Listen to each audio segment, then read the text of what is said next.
Hello guys, আসসালামু আলাইকুম। আজকে আমি আপনাদের মাঝে তালের রস দিয়ে কিভাবে ছিয়া বড়া তৈরি করা হয় সেটা দেখাচ্ছি।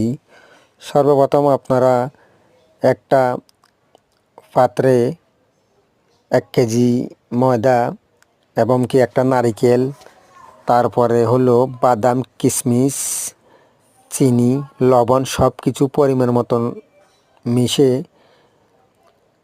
খামির তৈরি করবেন। খামির তৈরি করার পর চুলায় তেল গরম করবেন। গরম করার পর ধীরে ধীরে এগুলা তেলের মধ্যে ছেড়ে দিবেন।